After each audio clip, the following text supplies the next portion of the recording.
Hello दोस्तों, welcome to my channel point of classes. जैसे कि आप सभी को पता है कि हम आपके लिए मैटर लाते रहते हैं, तो आज आपके लिए लाए हैं ड्रीम चिल्ड्रन की समरी लाए हैं कंप्लीट। तो लास्ट तक चैनल पर बने रहें और चैनल को सब्सक्राइब कर लें, बेल आइकन को जरूर दबाएं और कोई भी डाउट आए तो आप जरूर पूछ सकते हैं कमेंट सेक्शन में। तो आज की जो हमारी समरी है वो है ड्रीम चिल्ड्रन की, जो कि चार्ल्स लैम्ब के द्वारा लिखी गई है।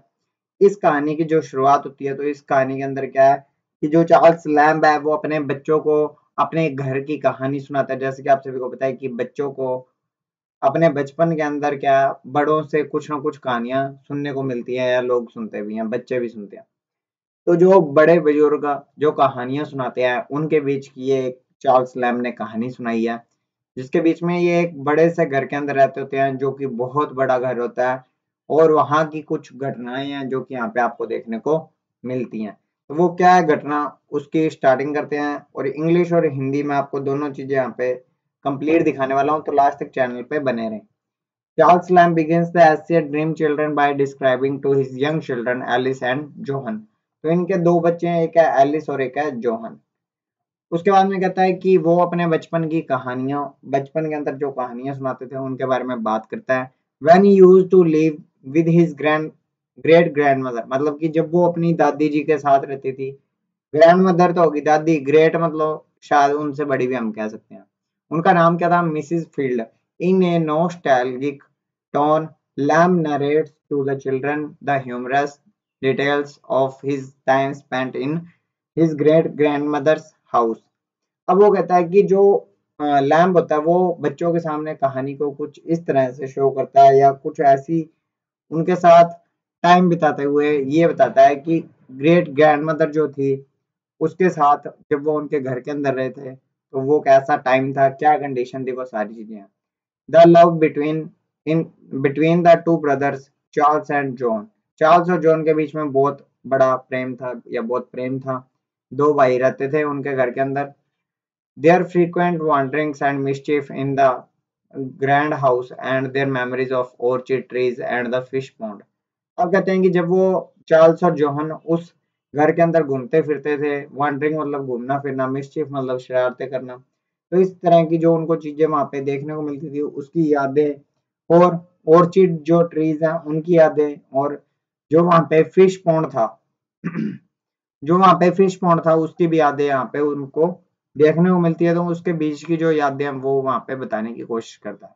The tone of the essay shift from humorous to tragic. पहले तो मानवता को दिखाती है कि हमें बहुत ज्यादा प्रेम था, बाद में क्या है एक ट्रेजिक मोमेंट आया था जब when Lamb described the death of his beloved brother and great grandmother whom he lost at an early age of life। अब वो कहता है कि जैसे ही उसके जो छोटा भाई था, या हम कह सकते हैं उसका जो भाई था जो उसे बहुत ज्यादा प्यारा था, जब उसकी डेथ होगी स्टार्टिंग के अंदर ही, तो उसका बहुत बड़ा सदमा उसको ग्रैंड मदर को भी हुआ और लैम को भी हुआ, क्योंकि उसका भाई था। तो वो वहां पे डेथ हुई थी उसकी, उसी घर के अंदर जहाँ पे वो रह रहे थे ग्रेट ग्रैंड मदर के हाउस में। अब जो ग्रेट ग्रैंड मदर का हाउस था वो उनका खुद का नहीं था। क्यों? क्योंकि वो किसी के घर पे काम करते थे। कोई बड़ा राजा महाराजा था, हम कह सकते हैं उनका कोई घर था बड़ा सारा, उनके घर पे काम करते थे, और काम करते करते सारी जिम्मेदारी इनको दे दे चुके थे कि आप यहाँ की रिस्पॉन्सिबिलिटी आपके कंधों पे है, आपने संभालना सारा घर। ये बात होगी। फिर the essayist unfulfilled longings and desires are also evident in his work when he narrates to the children the events and incidents from his past life। तो यहाँ पे जो चार्ल्स लैम्ब डिस्क्राइब कर रहा है उसकी जो इच्छाएं थी या उन्होंने जो भी काम किया, वो वहां पे बच्चों के सामने अपने पूरे पास्ट लाइफ को शो करता है। उसके बाद में the essay highlights the theme of loss and regret in Lamb's life. तो ये जो ऐसे है ये दिखाता है कि जो लैम ने अपनी जिंदगी के अंदर क्या उसे दुख हुआ है, क्या पछतावा हो रहा है, उसके बारे में बताता है। The essayist reflect nostalgically on the childhood regret the loss of his dear ones. मतलब कि जब कोई एक इंसान आपसे दूर हो जाता है तो उसका जो दुख दर्द है वो बचपन के अंदर जो था वो दिखाता है कि किस तरह मैं रहा हूँ। He feels depressed on the loss of his unrequited love Alice and regret not marrying her। अब क्या होता है कि वो एलिस को पसंद करता था, और उसे ये भी दुख था कि वो उसके साथ शादी नहीं कर पाया। Moreover lamb regret that the happy and joyous days of his childhood are gone in a blink of an eye। और पलक झपकते क्या उनका एक तरीके से चाइल्डहुड सारा बीत गया। ठीक है, उसके बाद में जैसे उसने कहा during his adulthood Lamb takes his loneliness to the heart desperately yearning for the return of the old happier days of his life.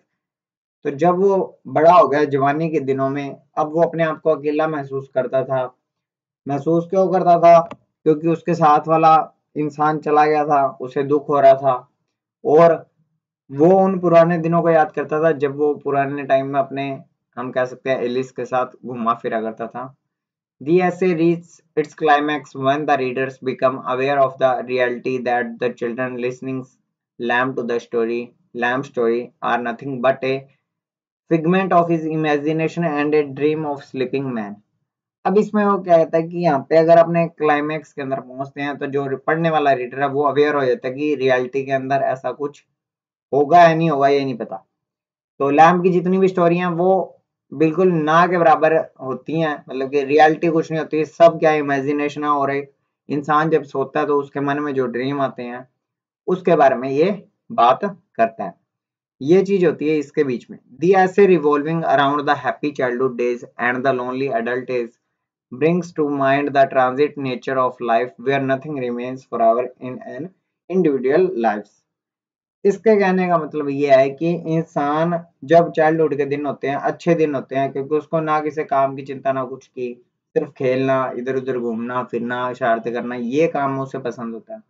और जैसे ही वो अडल्ट एज के अंदर आता है, वयस्क हो जाता है, तो उसे सारी चिंताएं सताने लग जाती हैं कि हाय मुझे ये काम करना है, ये काम करना है, मुझे जिंदगी में कुछ करना है।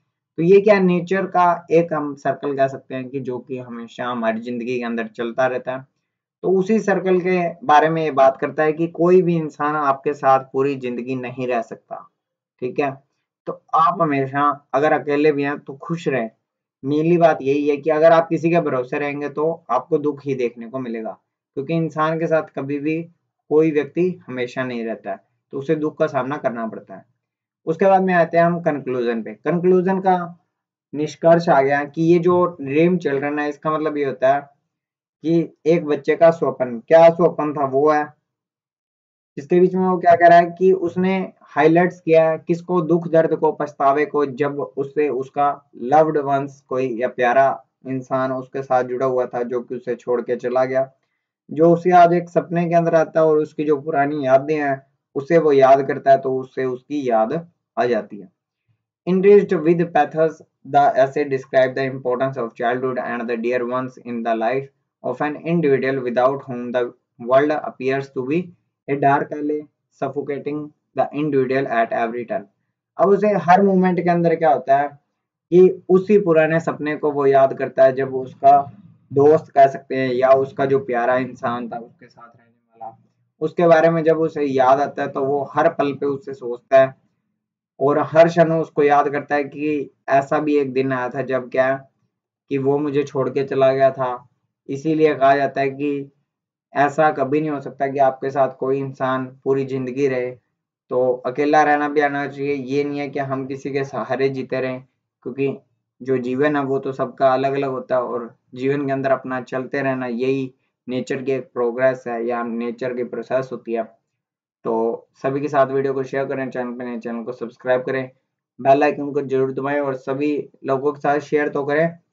एक आपकी प्लेलिस्ट बनाई है, प्लेलिस्ट को देख लें। इसके अलावा अगर आपको नोट्स चाहिए तो नोट्स पे भी आप कमेंट सेक्शन में बता सकते हैं, आपको नोट्स प्रोवाइड करा दिए जाएंगे। 50 रुपीज के अंदर आपको नोट्स मिल जाएंगे, सारे लेसन की समरियां अगर आज आपको चाहिए तो 30 रुपीज के अंदर कर देते हैं। 30 रुपीज के अंदर आपको कंप्लीट यहाँ पे मैटर मिल जाएगा। आपको अगर चाहिए तो कमेंट सेक्शन में बता देना या व्हाट्सएप पे आप कॉन्टैक्ट कर सकते हैं।